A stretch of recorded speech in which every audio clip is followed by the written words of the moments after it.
I just done with a Mercedes ML air conditioning regas. Customer said the air conditioning was pretty good on this, but we've actually just regassing it now, or vacuuming out the gas. And it's registering extraction of 505 grams, and it actually holds 970. So it was considerably down on gas.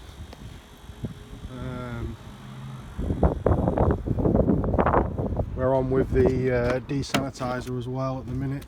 We'll start that in just a sec. This is the sanitising unit. Once the air conditioning regas is done, we're going to use the Saniflux liquid and desanitise the car, kill any bacteria, any bad smells. So this one's having everything done basically, so yeah, we'll see how that goes.